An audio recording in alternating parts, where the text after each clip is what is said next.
Tonight I wanted to do another experiment.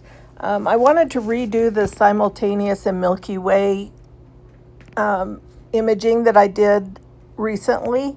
I got several comments on that video about using the freeze ground, and so I wanted to try it. So what I have done is I have started the stargazing, and I'm doing the Soul Nebula. This is the Heart Nebula that I did on the previous one, and so this one, it's about the same place in the sky, just a little bit west of what we were looking at the other day. I just wanted it to be a different object. So I have started that one imaging, and it's already going right here. So now when I went into let's wait for it to do the enhancing, and we'll see if it's actually capturing like we want.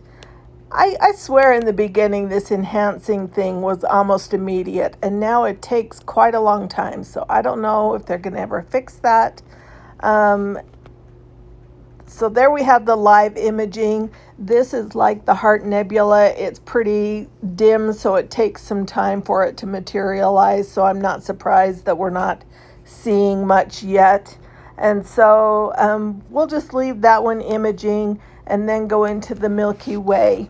Now, before, when I did this, I just came over to here and I clicked the little red button at the bottom and started capturing the Milky Way. So I had some suggestions in the comments to use that freeze ground option that they just added. And so we go into those little three dots at the top, and it won't let us change it. And I think it's because it's currently capturing. So what I want to do is go in here and let's stop the imaging.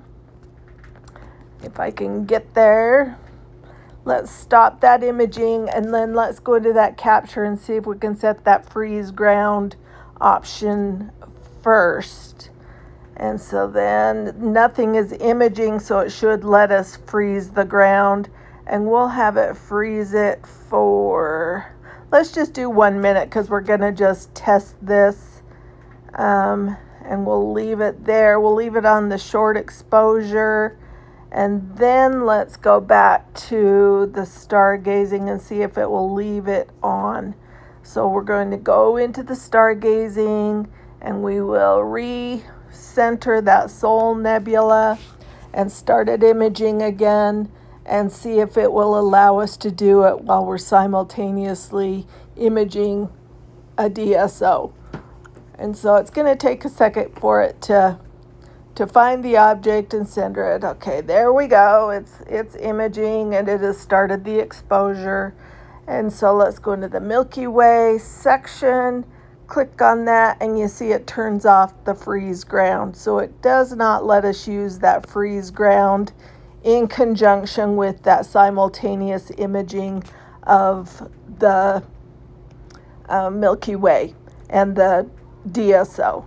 And so it doesn't let us do that. I've tried a few different ways trying to trick it into doing it, and it just doesn't do it. Maybe we could try, I think you have to go into the DSO first. Well, let's see. I didn't want to start it. I was trying to stop it. But what I wanted to do is go in here. We'll stop that. And then we will stop the stargazing. Let's try starting the Milky Way capture first.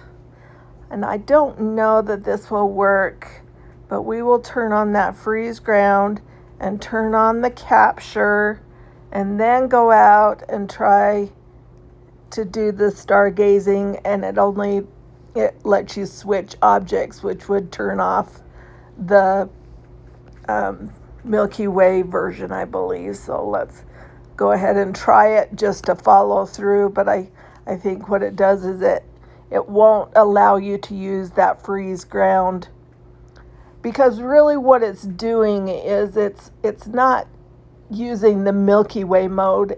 I mean, I know we're clicking on the Milky Way mode, but it's really just using that wide angle camera to take an image of the sky that we're currently imaging. And so you see that the Milky Way one turned off.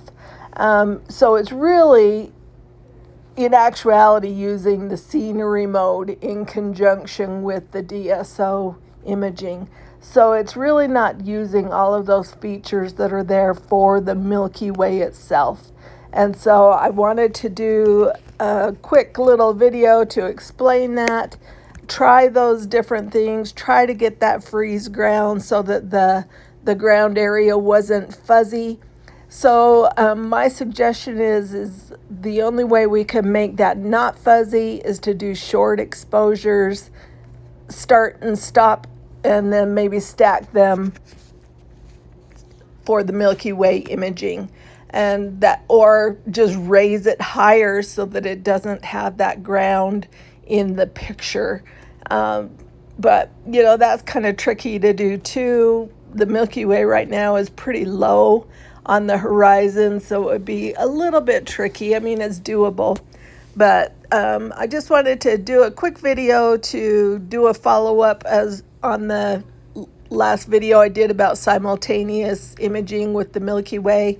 There were several comments, and it made sense that we could do that freeze ground, but it appears we are not able to do that. And so I wanted to just do an update and let everybody know that I've tried that. And if you have any ways around that, to please share in the comments. And maybe if somebody from ZWO is watching, they will report this as a feature update that we would like to see, is that we could freeze that ground in this simultaneous imaging. But I really don't think it's using the Milky Way features that are specified for Milky Way. I think it's really just using this scenery mode when it does that. And so the scenery mode doesn't have that freeze ground options. So anyway, hope everybody's enjoying their sea stars. Hope you're having clear skies, and thanks for watching.